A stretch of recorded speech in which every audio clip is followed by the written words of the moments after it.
If your iPhone feels slow or Safari takes forever to load pages, this might be the reason. Over time, Safari stores a lot of hidden data like cache and cookies, and even website files. This can slow your phone down without you realizing it. We are going to fix this now.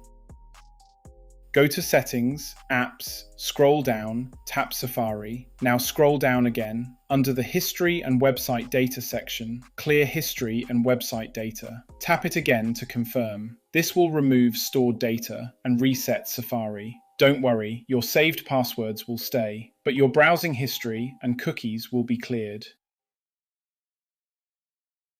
Now, there's one more thing you should do. Open Safari, tap the Tabs button in the bottom corner. If you have lots of tabs open, close them all. Having too many tabs open can slow things down a lot. To close them quickly, press and hold the Tabs button, then tap Close All Tabs. This gives Safari a clean start. This can make Safari feel cleaner and faster. After doing this, you should notice pages loading quicker and your iPhone running smoother. It only takes a few seconds, but it can make a big difference.